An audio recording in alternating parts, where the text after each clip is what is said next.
So I recently uploaded a video in which I tested over 30 teams in the 4 middle floors in Tower of Adversity and shared my results with you guys. And first off, I just wanted to say that you guys have showed that video a whole bunch of love and support, and I just want to thank you guys from the bottom of my heart. It means a lot to me. But with that being said, I did get quite a few comments of people requesting I make a tutorial for this team here with Zani, Phoebe, and Rover. And in the showcase I have for you guys today, we rotate the floor release boss with a 32-second clear time.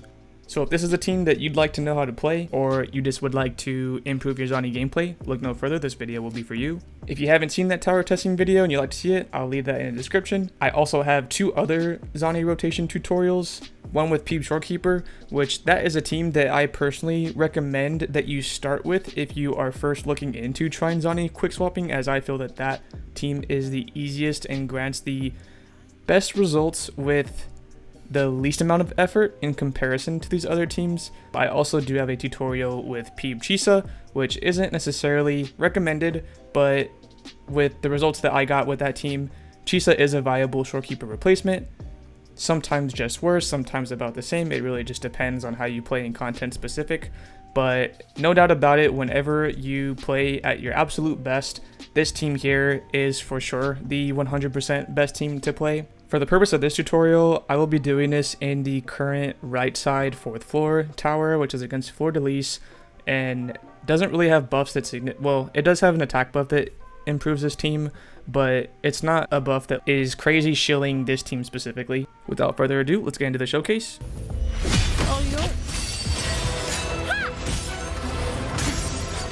Hopefully this helps. The end has come.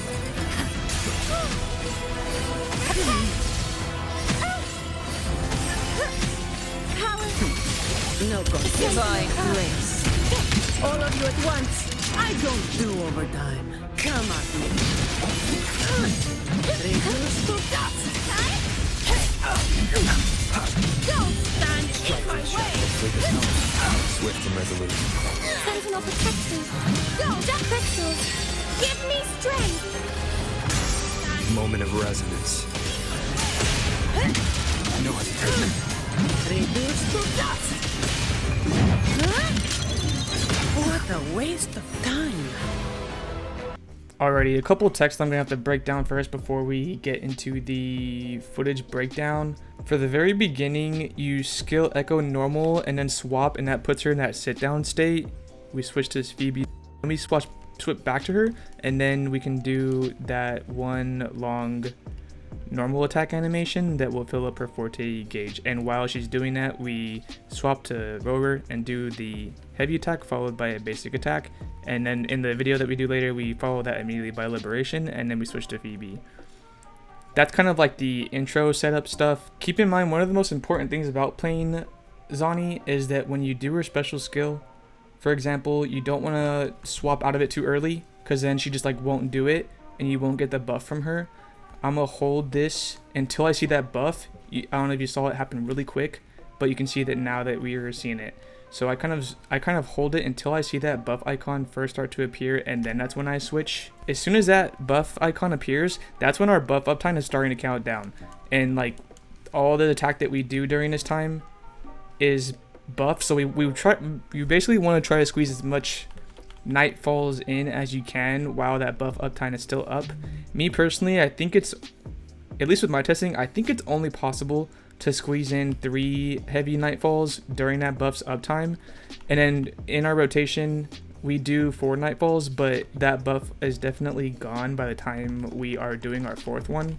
Pretty sure it's only possible to only squeeze in 3 nightfalls during the buff uptime, but it's still beneficial to get the 4th one in for some damage. Basically, there's 2 swap windows during her liberation state. It's after your 2nd basic attack in your string, which can be triggered either by you inputting 2 normals, or it will be triggered automatically after your 1st normal if that 1st normal triggered her parry attack. So that's the first window. You swap out, and then when you come back to her, you just input 1 more normal attack, and that's going to start her very long heavy nightfall animation, which that will give us our next swap window. Between those 2 windows, the first one that's in the middle of the string, that one is a little bit smaller than the other one. So in terms of timing, you have more time during the one at the end of the string, the heavy nightfall, than you do in the window that's in between the combo, if that makes sense. So for example, when you use Rover's Liberation while you're swapping and things of that nature, it kind of takes a bit more time after the Liberation is casted.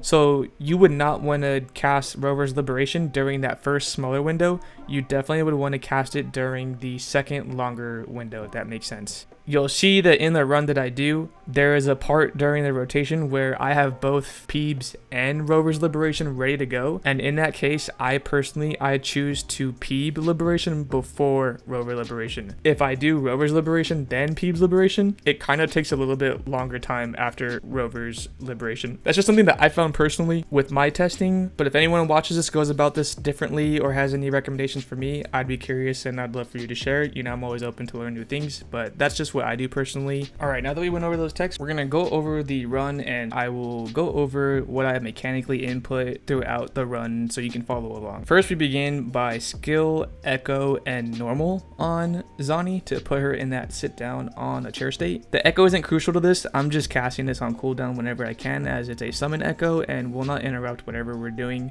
but that input isn't like crucial to this run or anything of that nature. It's just something that I do whenever it's off cooldown. We're immediately switching to Phoebe while holding skill and hitting Liberation as soon as we see her forte turn blue, which is indicating that she successfully went into confession mode. It's possible that you're too quick and you cast Liberation too early and like you didn't actually enter confession mode, so it's just something to keep in mind of, and you'll get the hang of it once you get the timing after practicing a little bit. Once your Liberation's done, you skill, then switch back to Zani, and we're going to input one normal attack, immediately switch to Rover while holding normal attack so he can do his heavy attack, and following that up with the basic attack to complete his heavy to basic string, and immediately casting Liberation. Then we're switching to Phoebe. We're going to get one of her full heavy attack strings to deplete one half of her forte, and we're going to land a parry on that, which is going to help us speed up our run. And at this point, Zani's blaze is already full, so I choose to not go through and do another full heavy attack string with Phoebe. So from here on out, I'm just spamming normals but never going through and actually holding heavy attack, because I'm keeping that forte gauge for later when we get back to her, into which I skill and echo once her concerto is full, swap to Zani,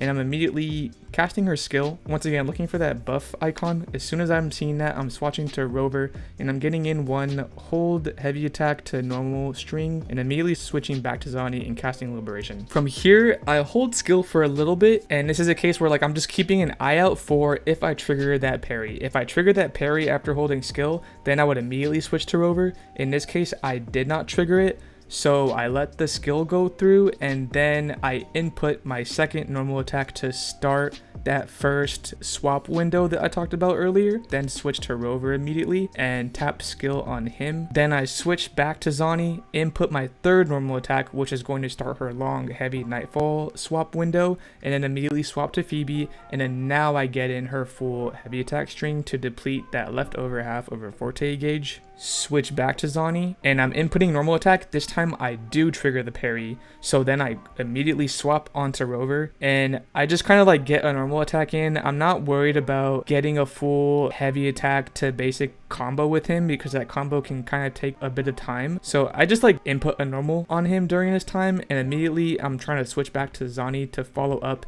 and start the third attack of her string, which will start her long animation heavy nightfall. Also, in the middle of me tapping that basic attack, I do see that her echo comes off cooldown, so I cast echo as well. I switch to Rover and input skill. One thing to keep in mind here, I'm just trying to like go over all concepts in general of this team. Rover's concerto is not all the way full. It almost is. There were times in my run during this time that it was full. If I saw that it was full, I heard like that sound effect and I saw the icons glowing for Phoebe and Zani, I would want to feed this intro into Phoebe. I don't do it yet though, so I know I'm safe to switch back to Zani. As I switch back to her, I input two basics again, which is going to give me that quick window. And as I input that second basic, Zani's outro's done ready, I want to make sure I feed that into Rover. So I do that, and I think I like just input a normal attack just to like guarantee and make sure that his concerto is full and his outro is ready to go. I see that it is, so then I immediately switch to Phoebe. I don't worry about doing anything else on Phoebe after this. I'm just trying to hurry up and continue my Nightfall rotation with Zani, so I immediately switch back to Zani and input her third normal attack. Now, after casting that third basic and starting that long animation window, here's where I switch to Phoebe, hold skill to enter Confession again, and immediately cast Liberation. And then after this, I immediately switch to Rover and cast his Liberation.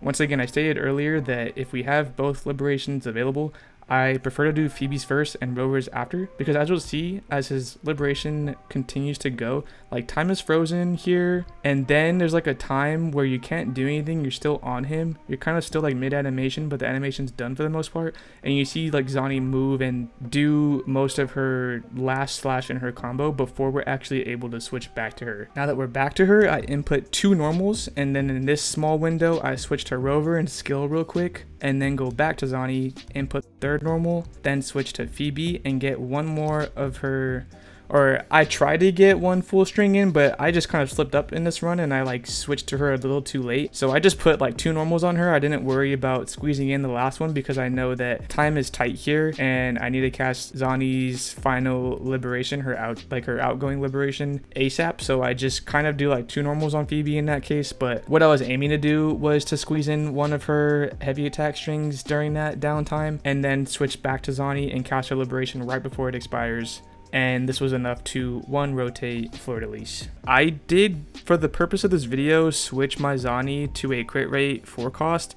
Personally, in the past, I've always ran her on a crit damage 4 cost just because I'm used to playing her with Shorekeeper, which can help significantly with her crit rate. It's really just up to you. If you want to like really go for like hyper focused speed runs and like really try to squeeze out the fastest clear time you possibly can get, you could go crit damage 4 cost, but just know that you may have to do some resets because it can be a bit crit fishy. For perspective, if I switch her back to the crit damage 4 cost I had previously, she's at 51 crit rate, which is effectively 71 with the Eternal Radiance Sonata effect. Which that crit rate is fine if you have Shorekeeper because then that bumps it up to about 80. But for the purpose of this team, you may want to go crit rate. For the showcase that I'm doing, I did switch her to a crit rate 4 cost, but it's really up to you. It's just something to keep in mind. You know, it can be crit fishy. You may have to reset if you go crit damage, or you could just go the safer route and go crit rate and kind of have the more guaranteed crits throughout all your Nightfalls or throughout all your damage in general. But here's the overall build with the crit rate 4 cost. I do have her Forte maxed out. She is at 0 currently. Peebs on Moonlit. Her stats don't really matter too much. And in the past, I used to run Spectro Rover also on an Eternal Radiance set, but for the purpose of this video, I tried out a Rejuvenating Glow set, and I did really like my results. I feel like it was better, but the differences can really depend on like your stat investment and things of that nature, but I do have to say I did personally enjoy Rejuvenating Glow much more. And that about wraps it for this video. Leave a comment and let me know how your runs go with this team, or you could even request any other team tutorials. Leave a like if you enjoyed the video, subscribe if you'd like to see more, and I'll see you in the next one.